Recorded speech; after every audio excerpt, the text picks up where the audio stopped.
Dans cette capsule, on va voir l'énoncé précis de la forme générale du théorème de la fonction implicite. Alors, je vais essayer d'expliquer, c'est un théorème dont l'énoncé est passablement long, mais je vais essayer de vous donner une idée avec des dessins, qu'est-ce que chaque élément de cet énoncé-là veut dire. On ne démontrera pas ce théorème, c'est un théorème qu'on démontre d'habitude dans un cours d'analyse en 3e année.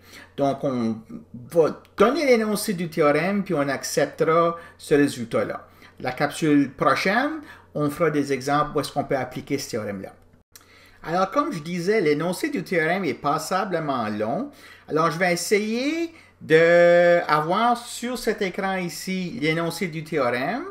Et puis, ici, avec ma souris, une illustration où est-ce que je vais appliquer les concepts de l'énoncé sur l'exemple qu'on vient juste de voir avec le cercle, à la capsule précédente. Alors, je commence. Donc, l'énoncé dit la chose suivante. Vous avez un ouvert de Rn. Alors, par exemple, ici, on pourrait dire que l'ouvert, c'est R2 au complet. Vous avez une fonction qui va de A dans R. Alors, par exemple, ici, la fonction, ça serait x1 au carré plus x2 carré moins 1. Elle doit être de classe C1. OK? Alors, il faut que les dérivées partielles existent et soient continues, ce qui est bel et bien le cas pour ce f ici, c'est un polynôme. Donc, ça, cette condition ici, là, est très importante pour que le théorème fonctionne. On prend un point du domaine de f qui est sur l'ensemble f égale à 0. Alors ici, j'ai pris ce point ici, 1 sur racine de 2, 1 sur racine de 2. Fait que ça aurait pu être n'importe quel point, j'ai choisi celui-ci. Donc c'est important, il faut que ce soit un point qui résout l'équation f égale à 0. Hein, donc on a une solution particulière de l'équation f égale à 0. Puis il faut que ce soit tel que la dérivée partielle de f par rapport à la dernière variable évaluée au point A soit non nulle.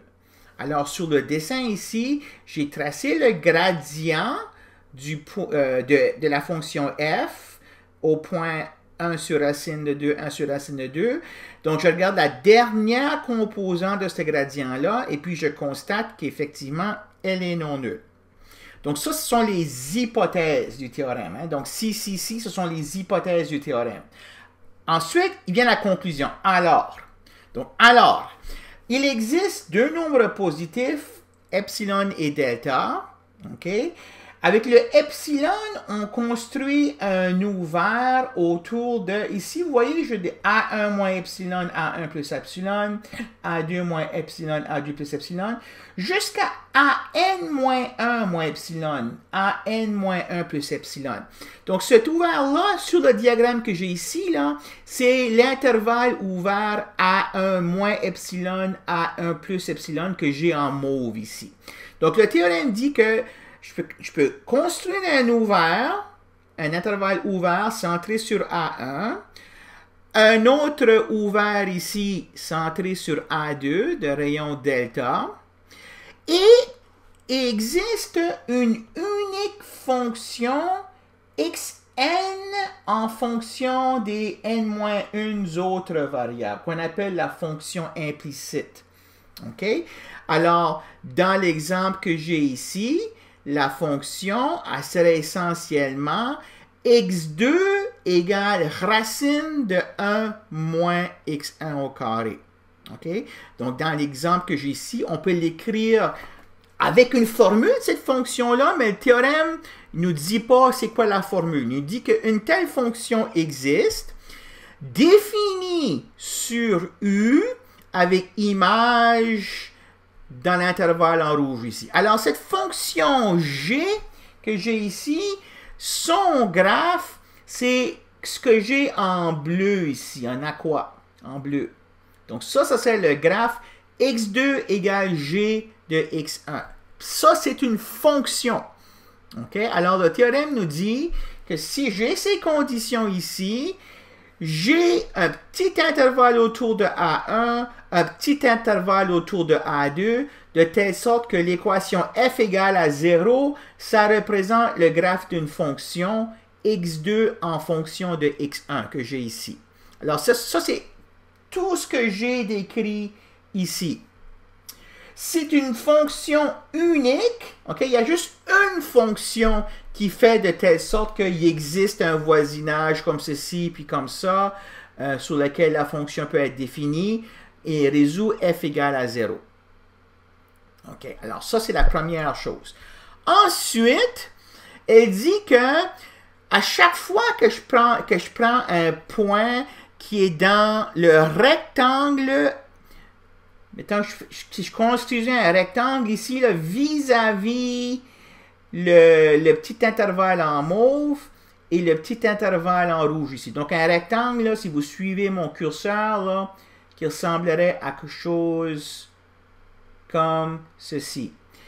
À chaque fois que quand je suis dans ce rectangle-là, si j'ai un point qui satisfait l'équation f égale à 0, ce point-là, il n'y a pas le choix, il faut qu'il soit sur le graphe de la fonction x2 égale à g de x1. OK? Donc, c'est ça que ceci est en train de dire. Alors, en particulier, je savais que ce point ici, en rouge, okay, satisfaisait l'équation f égale à 0. Donc, quand je mets la composante x1 de ce point-là dans la fonction g, il faut que ça me donne la composante x2 de ce point-là, c'est-à-dire g de 1 sur racine de 2 égale 1 sur racine de 2. Enfin, la dérivée de cette fonction g ici, même si je n'ai pas une formule pour cette fonction ici, j'ai que la dérivée par rapport à la im variable est donnée par cette combinaison ici, là, qui est les dérivées partielles de f, que eux autres, on est capable de les calculer parce qu'on connaît f. OK, alors ça, c'est l'énoncé du théorème de la fonction implicite que j'ai énoncé pour une fonction générale qui va de Rn vers R, et puis que j'ai illustré ici dans le cas particulier où n égale à 2, de R2 dans R. Donc, on peut voir un beau dessin et puis se fier sur l'explication qu'on avait faite à la capsule précédente avec le cercle ici. Okay? Donc, le théorème, là, il n'est pas juste valide pour le cercle, il est valide en général quand ces conditions ici sont satisfaites. Donc, c'est bien plus général que ce qu'on pourrait avoir sur le cercle. Je me suis juste servi du cercle pour vous illustrer qu'est-ce qui se passait. Donc, ça, c'est l'énoncé du théorème. Vous êtes responsable de l'énoncé précis de ce théorème-là. Okay? Je peux vous demander, là, à l'examen final, énoncez-moi le théorème de la fonction implicite. Ou vous donnez une suite d'énoncés de théorème, puis vous dire lequel est le théorème de la fonction implicite. Okay? Alors, ça fait partie là, de ce que vous devez apprendre ce semestre ici. Avant de quitter la capsule, je vais terminer avec 3 petites remarques. Donc, le théorème nous dit essentiellement ici que l'équation f égale à 0, si j'ai une équation qui fait intervenir n variables, je peux la résoudre pour la nème variable en termes des n-1 autres variables, pourvu que cette dérivée ici soit non nulle. Okay? Donc, résolu localement. Le localement, là, il se réfère là, au petit intervalle que j'ai ici.